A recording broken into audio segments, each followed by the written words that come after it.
Bismillahirrahmanirrahim. Assalamu alaikum dear students. It's me Abdul Wahid, lecturer in chemistry from Britain International College Network. I welcome all of you to the online session of Britain International College Network. Dear students, आज हम lecture number 9 discuss करने जा रहे हैं। Lecture number 9 से पहले जो हमारा प्रीवियस लेक्चर था मैथ स्पेक्ट्रोमेट्री, उसके बारे में हम जल्दी से पॉइंट्स रिकॉल कर लेते हैं। हमने मैथ स्पेक्ट्रोमेट्री क्यों पढ़ा, मैंने आपको बताया था कि हम किस लिए पढ़ते हैं। रिलेटिव अबंडेंस हमने निकालनी होती है, या हमें आइसोटोप्स को सेपरेट करना होता है, या आइसोटोप्स के एटॉमिक मैसेज को डिटरमिन करना होता है। ये पर्पज़ है मैथ स्पेक्ट्रोमेट्री का। हमने सबसे पहले मैथ स्पेक्ट्रोमेट्री की डेफिनेशन पढ़ी थी, उसके बाद हमने फंक्शंस ऑफ मैथ स्पेक्ट्रोमीटर पढ़े थे, उसके बाद हमने उसका बेसिक प्रिंसिपल पढ़ा था, उसके बाद हमने उसकी फिर वर्किंग पढ़ी थी। और वर्किंग के अंदर जो मोस्ट इंपॉर्टेंट है वो है मैग्नेटिक डिफ्लेक्शन। वो जो मैग्नेट है वो ही सेपरेशन करता है। वो उन रिलेशंस को आपने अच्छी तरह से पढ़ना है, समझना है और याद करना है। वो एमसीक्यूज पॉइंट्स के लिहाज से भी बड़ा ही इंपॉर्टेंट है। और उसके बाद फिर हमने method of separation of isotopes को पढ़ा था। डियर स्टूडेंट्स, आज हमारा जो लेक्चर नंबर 9 है उसमें हम एवरेज एटॉमिक मास और इंपीरिकल फार्मूला को डिस्कस करने जा रहे हैं। तो एवरेज एटॉमिक मास क्या है? एवरेज आपको नाम से जाहिर हो रहा है कि हम किसी भी चीज की एवरेज ले रहे हैं। एवरेज एटॉमिक मास को हम डिफाइन करना जा रहे हैं, the mass of an element which is obtained from the isotopic mass and relative abundance of its isotopes is called average atomic मास। अब ये एवरेज एटॉमिक मास की हम अगर आपको आ जाए तो आपने ये जो एग्जांपल है ये आपने ऐसा याद करनी है, ये लिखनी है आपने एग्जांपल। यानी कि मैं आपको इसके अंदर एक शॉर्ट क्वेश्चन भी बता देता हूं कि क्या बनता है कि no individual neon atom in the sample has a mass of 20.18 AMU। क्या मतलब इस सेंटेंस का? कहता है जो हमारे पास नियॉन का जो जितने भी सैंपल है हमारे पास, उसके अंदर जो नियॉन का जो एटॉमिक मास है वो 20.18 किसी एक का नहीं है। अभी हमने रिसेंटली नियॉन के मास स्पेक्ट्रोमीटर में आइसोटोप्स पढ़े। नियॉन के 3 आइसोटोप्स थे, नियॉन 20, नियॉन 21 एंड नियॉन 22। तो वो ये कहता है ये 20.18 जो मास है ये एक इंडिविजुअल नियॉन एटम का नहीं है, बल्कि ये 3 नियॉन एटम्स का है। इसी को तो हम एवरेज कहते हैं। तो अब अगर आप एग्जांपल नंबर 1 देखें, a sample of neon is found to consist of neon 1020, neon 1021 and neon 1022 in the percentages of 90.92%, 0.26%, 8.82% respectively. Calculate the fractional atomic mass of neon. ये तो ऐसे ही आपने एग्जांपल दी हुई है, आपने इसको खुद से याद करना है। अगर आपको शॉर्ट क्वेश्चन ये एक्सरसाइज में है कि no individual neon atom in this sample has a mass of 20.18 AMU, ये मैंने लाइन हाईलाइट की हुई है। तो ये एक शॉर्ट क्वेश्चन जो कि एक्सरसाइज में है। अब आपने इसका आंसर लिखना है। तो आप एवरेज एटॉमिक मास, अगर आप डेफिनेशन देखें तो मैंने क्या कहा है, the mass of an element which is obtained from isotopic mass. यानी आपने उस आइसोटोप का मास लेना है और उसकी रिलेटिव अबंडेंस लेनी है। तो जैसे कि हमारे पास एवरेज एटॉमिक मास उसने लिखा हुआ है कि 20 मल्टीप्लाइड बाय 90.92। इसका क्या मतलब है कि जो आइसोटोप है हमारे पास नियॉन का ये 20 है और उसकी रिलेटिव अबंडेंस कितनी है, 90.92 plus 21 multiplied by 0.26 plus 22 multiplied by 8.82 divided by 100। तो आंसर आपके पास आ जाएगा 20.18। ये जो रिलेटिव अबंडेंस है नियॉन के आइसोटोप्स 20, 21, 22 को, ये आपने खुद से याद करनी है। ठीक हो गया डियर स्टूडेंट्स? ये हमारे पास टॉपिक था एवरेज एटॉमिक मास का। अब हमारे पास जो नेक्स्ट टॉपिक है दैट इज एनालिसिस। एनालिसिस क्या होता है? तज्जिया करना। आपको कोई सैंपल दे जाता है जी, वो कहता है जी आप मुझे बताएं कि इसके अंदर ये कुछ मौजूद है या नहीं है, जो उसकी रिक्वायरमेंट होती है। तो एनालिसिस को अगर आप डिफाइन करना चाहें तो आप इस तरह से डिफाइन करते हैं, the determination of type of elements and their amounts in a substance is called analysis. कि आपने टाइप ऑफ एलिमेंट्स बतानी है कि उसके अंदर कौन सी हैं और कितनी अमाउंट में मौजूद हैं, इसको आप क्या कहते हैं, एनालिसिस। एनालिसिस के हमारे पास 2 टाइप्स हैं। Number 1 is quantitative analysis and number 2 is qualitative analysis. तो हम सबसे पहले बात करते हैं क्वांटिटेटिव एनालिसिस क्या होता है। अगर मैं इसको बहुत ही सिंपल आसान वर्ड में आपको समझाना चाहूं, how much is present is called quantitative analysis. Quantitative का मतलब है कि कितना मौजूद है, अमाउंट बतानी है, हाउ मच इज प्रेजेंट। लेकिन अगर इसकी प्रॉपर डेफिनेशन करें, the analysis in which amounts of elements present in sample are determined is called quantitative analysis. इसकी एग्जांपल है टाइट्रेशन एनालिसिस। उसके बाद हम बात करते हैं क्वालिटेटिव एनालिसिस। तो अगर मैं इसको भी आसान वर्ड में बताऊं तो हम इसको कहते हैं what is present, what is क्या मौजूद है, इसको आप क्या कहते हैं, क्वालिटेटिव एनालिसिस। और अगर हम इसको डिफाइन करें, the analysis in which elements present in sample are identified is called qualitative analysis. और इसकी एग्जांपल है साल्ट एनालिसिस। ये एक शॉर्ट क्वेश्चन है। उसके बाद हमारे पास आ जाता है परसेंटेज ऑफ एन एलिमेंट, कि परसेंटेज ऑफ एन एलिमेंट क्या है। कहता है जी percentage of an element in a compound is the number of grams of that element present in 100 grams of the compound.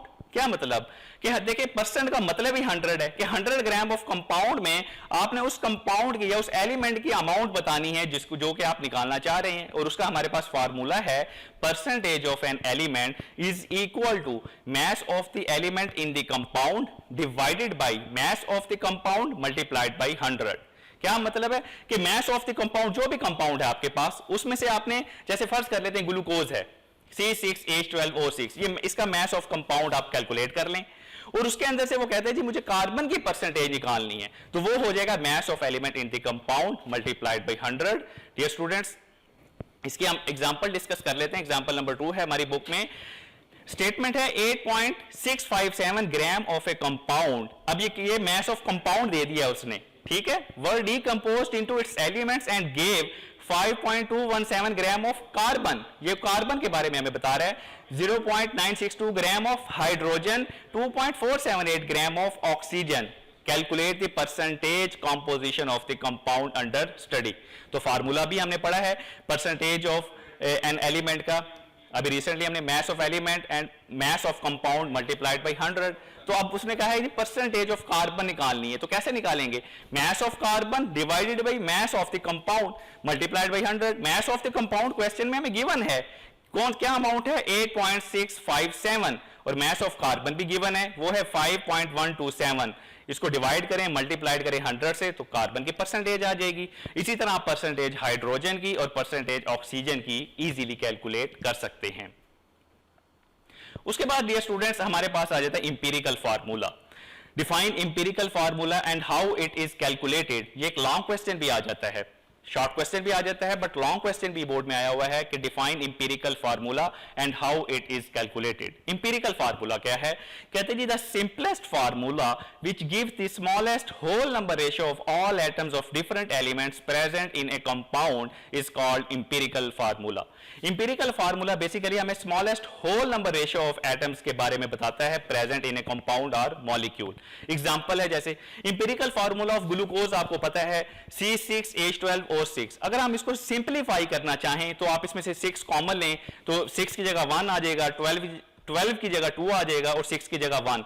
तो इसका इंपीरिकल फार्मूला क्या बनेगा, CH2O। इसी तरह इंपीरिकल फार्मूला ऑफ बेंजीन, अब बेंजीन फार्मूला आपको पता है C6H6। आप अगर आप इसको मजीद सिंपलीफाई करना है तो 6 कॉमन ले लें, तो आंसर आ जाएगा CH।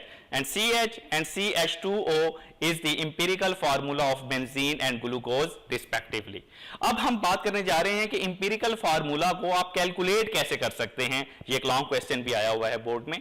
तो इसके कुछ स्टेप्स हैं। Number 1, determine percentage of each element in the compound. सबसे पहले आपने उस कंपाउंड में उस एलिमेंट की परसेंटेज को कैलकुलेट करना है, जिसका अभी हमने फार्मूला भी डिस्कस किया है। नंबर 2, आपने क्या करना है, डिवाइड परसेंटेज। वो जो हमें परसेंटेज मिलेगी परसेंटेज ऑफ एन एलिमेंट के फार्मूला से, उसको आपने क्या करना है, divide percentage of each element by its atomic mass. जब आप उसको एटॉमिक मास से परसेंटेज को डिवाइड कर देंगे तो आपके पास क्या आ जाएगी, मोल रेशियो ऑफ एलिमेंट्स।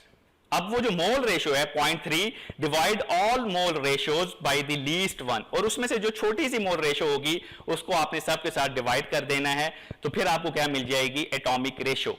अब आप वो कहता है नंबर 4 स्टेप ये है, if atomic ratios are in fractions, अगर वो फ्रैक्शन में है, change them into whole number by multiplying with a suitable digit. और अगर वो फ्रैक्शन में है तो आपको किसी ऐसे नंबर से मल्टीप्लाई करना है कि हमारा आंसर जो है वो होल नंबर में कन्वर्ट हो जाए। और नंबर 5 है, finally empirical formula of compound is written. अब ये जो हमने स्टेप्स पढ़े हैं डियर स्टूडेंट्स, जब आप इनको याद करेंगे तो ही आप इसका जो न्यूमेरिकल है वो इजीली सॉल्व कर सकते हैं। तो सबसे पहले आपने ये स्टेप्स अच्छी तरह से याद करने हैं। अब हम जरा इसकी एग्जांपल को डिस्कस कर लेते हैं।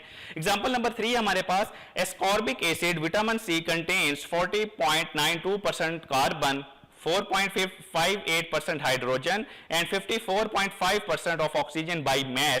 What is the empirical formula of the ascorbic acid?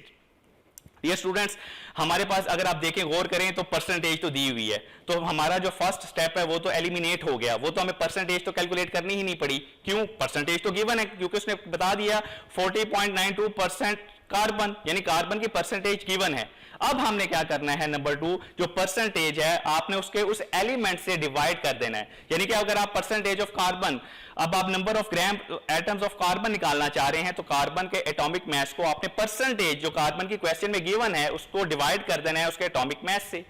तो आपको जो परसेंटेज है कार्बन की वो है 40.92 और कार्बन का एटॉमिक मास आपको पता है कितना है 12, तो आप उसको सॉल्व करेंगे आंसर आएगा 3.41 ग्राम। इसी तरह आपने number of grams of hydrogen calculate कर लेने हैं, number of gram atoms of oxygen calculate कर लेने हैं। जब आप उनको कैलकुलेट करेंगे आपके पास आंसर आएगा 3.41, 4.54, 3.406। ये आपको क्या मिली है, मोल रेशो। अब हमने जाना है एटॉमिक रेशो पर, तो अब एटॉमिक रेशो कैसे मिलेगी, ये जो मोल रेशोज हैं इसमें देखें सबसे स्मॉल वैल्यू कौन सी है उसको सब के साथ डिवाइड कर दें, तो जो सबसे स्मॉल वैल्यू है दैट इज 3.406। तो देख लीजिए आप कार्बन, हाइड्रोजन और ऑक्सीजन को उसने डिवाइड किया हुआ है 3.41 डिवाइडेड बाई 3.406, हाइड्रोजन को 4.54 डिवाइडेड बाई 3.406, ऑक्सीजन को 3.406 डिवाइडेड बाई 3.406। तो आपके पास जो एटॉमिक रेशो आती है कार्बन की 1 है, हाइड्रोजन की है 1.33 और ऑक्सीजन की है 1।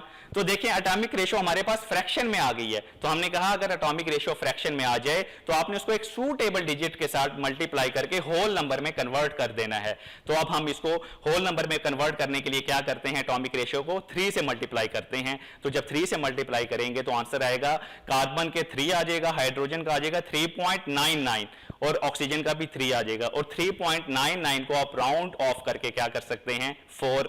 तो आपके पास कार्बन की जो रेशो है वो 3, हाइड्रोजन की 4 और ऑक्सीजन की 3। तो अगर आप एम्पिरिकल फार्मूला एस्कॉर्बिक एसिड का देखें तो क्या बनता है C3H4O3। डियर स्टूडेंट्स, ये आज के हमारे टॉपिक्स के बारे में था कि हमने आज जो कुछ पढ़ा है, हमने सबसे पहले एवरेज एटॉमिक मास पढ़ा है, उसके अंदर मैंने आपको एक शॉर्ट क्वेश्चन बता दिया, वो एक इंपॉर्टेंट है। एनालिसिस की डेफिनेशन पढ़ी, क्वांटिटेटिव क्वालिटेटिव एनालिसिस के बारे में हमने पढ़ा, एम्पिरिकल फार्मूला की डेफिनेशन पढ़ी, और फिर हमने उसके बारे में पढ़ा कि हम एम्पिरिकल फार्मूला को कैसे कैलकुलेट कर सकते हैं। डियर स्टूडेंट्स, मुझे उम्मीद है कि मैं आप जो कुछ आपको पढ़ा रहा हूँ वो आप साथ साथ याद कर रहे होंगे। Thank you very much.